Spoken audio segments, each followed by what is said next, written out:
आइए सुनते हैं टॉमस मैलोरी की लिखी कहानी अनोखा बदला, मेरी यानी प्रीति शुक्ला की आवाज़ में।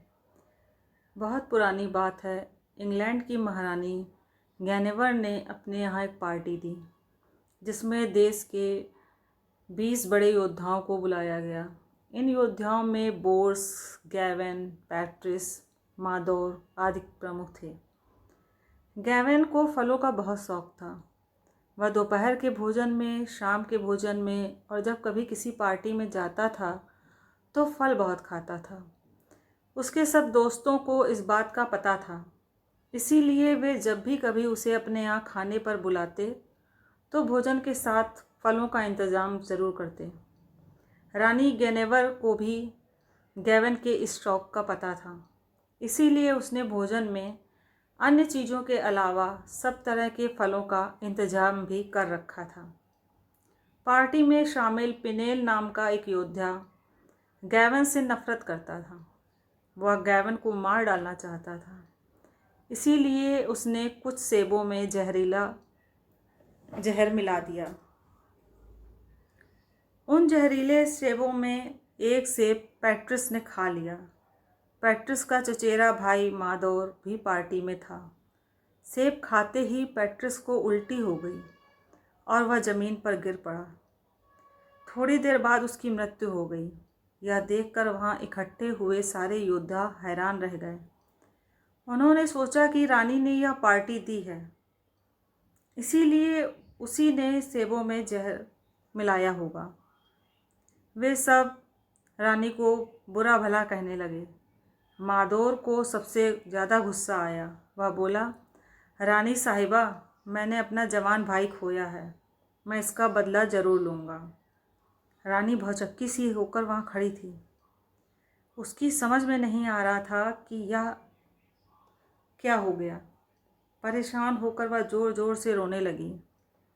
शोर शराबे और रानी के रोने की आवाज़ को सुनकर राजा आर्थर तेज़ी से वहाँ पहुँचा। जब उसे पैट्रिस की अचानक हुई मृत्यु का पता लगा तो वह भी बहुत दुखी हुआ।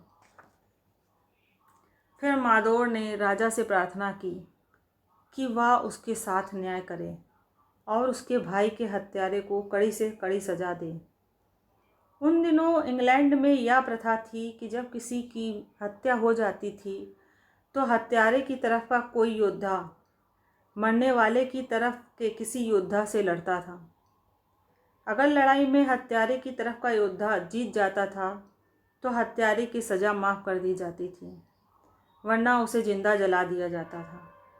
राजा बोला, साथियों, मुझे खेद है कि हमने अपना एक अच्छा योद्धा खो दिया। मैं निष्पक्ष न्यायाधीश की तरह इस बात का फैसला करूंगा कि कसूरवार कौन है। अगर रानी कसूरवार हुई तो मैं उसे भी वही सज़ा दूंगा जो मैं किसी दूसरे अपराधी को ऐसा अपराध करने पर देता। पर रानी को भी दूसरे अपराधियों की तरह मौका मिलना चाहिए ताकि उसकी तरफ से भी कोई योद्धा लड़ने के लिए तैयार हो। मादौर बोला, महाराज, मुझे इस पर कोई एतराज़ नहीं। अगर रानी की तरफ से कोई योद्धा लड़ने को तैयार होगा तो मैं उससे लड़ूंगा, पर मुझे नहीं लगता कि यहाँ जमा योद्धाओं में से कोई भी रानी की तरफ से लड़ेगा। राजा मादौर से बोला, ठीक है, मैं रानी को 15 दिन का समय देता हूँ। ठीक 15 दिन बाद तुम वेस्टमिंस्टर के पास वाले मैदान में हथियारों से लैस होकर पहुँच जाना। अगर रानी की तरफ से कोई तुमसे लड़ने आया तो उसका तुमसे मुकाबला होगा, वरना रानी को मौत की सज़ा दे दी जाएगी। मादौर ने यह बात मान ली। फिर पार्टी में आए सब लोग अपने अपने घर चले गए। राजा और रानी वहाँ अकेले रह गए। राजा ने रानी से कहा, तुम्हें मरने से अब एक ही आदमी बचा सकता है और वह है लोसेलोट। वह बहुत बहादुर है और अगर वह तुम्हारी तरफ से मादौर से लड़े तो अवश्य जीत जाएगा। इस तरह तुम मौत की सज़ा से बरी हो जाओगी। पर उसे तो हमने अपमानित करके देश से निकाल दिया है, रानी बोली। वह हमारी सहायता क्यों करेगा? यह सुनकर राजा सोच में पड़ गया। फिर बोला, अच्छा, तुम लॉन्सेलोट के शिष्य बोर्स के पास जाओ और उससे सहायता मांगो। वह भी बहुत बड़ा योद्धा है और लॉन्सेलोट की बहुत इज्जत करता है। उससे कहो कि अगर लॉन्सेलोट होता तो वह इस स्थिति में तुम्हारी मदद ज़रूर करता। हो सकता है लॉन्सेलोट का नाम लेने पर वह तुम्हारी तरफ से लड़ने को तैयार हो जाए। रानी बोर्स के पास गई। जैसे ही उसने लॉन्सेलोट का नाम लिया, बोर्स भड़क कर बोला, पहले तो आपने लॉन्सेलोट को बुरी तरह बेइज्जत करके देश से निकाल दिया, अब आप उसी के नाम से सहायता मांगने आई हैं। लेकिन रानी के बहुत अनुनय विनय करने पर बोर्स रानी की तरफ से लड़ने को तैयार हो गया। रानी उसे धन्यवाद देकर महल लौट आई। जल्दी ही सारे देश में खबर फैल गई कि बोर्स रानी की तरफ से लड़ाई करेगा। इस पर बोर्स के साथी योद्धा उससे नाराज़ हो गए। वे नहीं चाहते थे कि रानी की तरफ से कोई लड़े। बोर्स ने उन लोगों से कहा, यह हमारे लिए शर्म की बात है कि हम एक नेक दिल रानी को इस तरह बदनाम कर रहे हैं। तुम लोग यह क्यों भूलते हो कि वह हमारे लिए लोकप्रिय राजा की रानी है। योद्धा बोले, यह ठीक है कि वह हमारे राजा बहुत अच्छे हैं, न्यायप्रिय हैं। हम राजा को चाहते हैं, पर रानी ने एक अच्छे योद्धा की हत्या की है, इसीलिए हम उसे नहीं चाहते। बोर्स बोला, मैं यह नहीं मानता कि रानी ने पैट्रिस की हत्या की है। इसमें ज़रूर किसी दूसरे व्यक्ति का हाथ है। रानी का तो पैट्रिस से कभी कोई झगड़ा ही नहीं हुआ और ना रानी की पैट्रिस से कोई दुश्मनी ही थी। रानी ने तो स्नेह की वजह से हमें भोजन पर बुलाया था। कुछ योद्धाओं को बोर्स की बात ठीक लगी और वे उसके पक्ष में हो गए। आखिरकार लड़ाई का दिन भी आ पहुंचा। उस दिन राजा और रानी तथा बाकी लोग उस मैदान में इकट्ठे हो गए जहां लड़ाई होनी थी। रानी को वहां एक तरफ खड़ा कर दिया गया।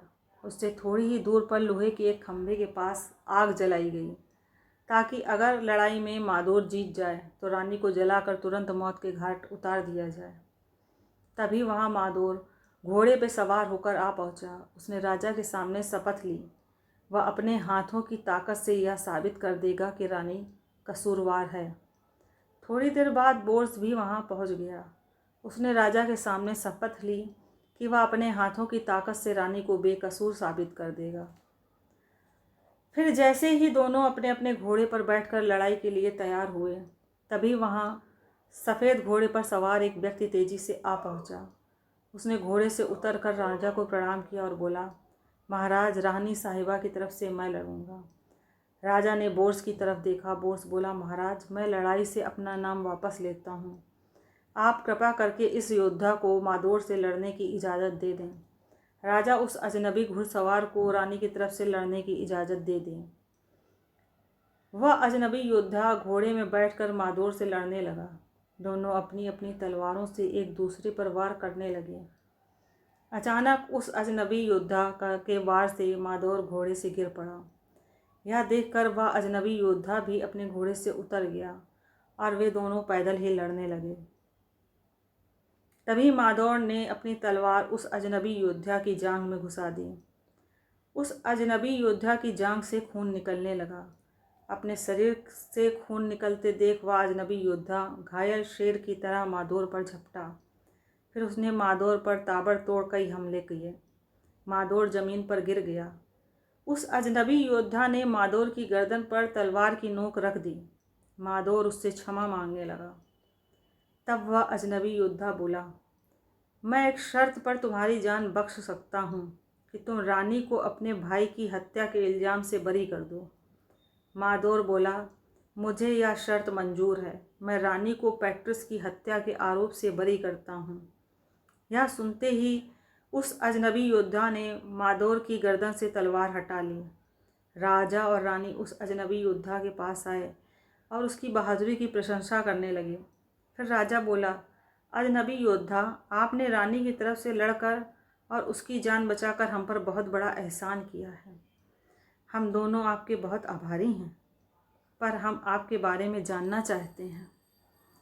यह सुनकर उस अजनबी योद्धा ने जैसे ही अपने चेहरे का नकाब हटाया तो राजा और रानी के साथ साथ वहाँ इकट्ठा बाकी लोग भी चौंक पड़े। वह लोसेलोट था।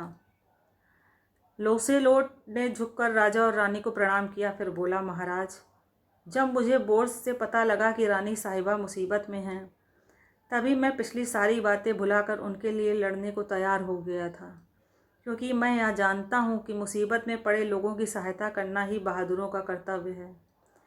राजा और रानी लोसेलोट की बात सुनकर बहुत खुश हुए और उसे अपनी सेना में बड़ा ओहदा दे दिया।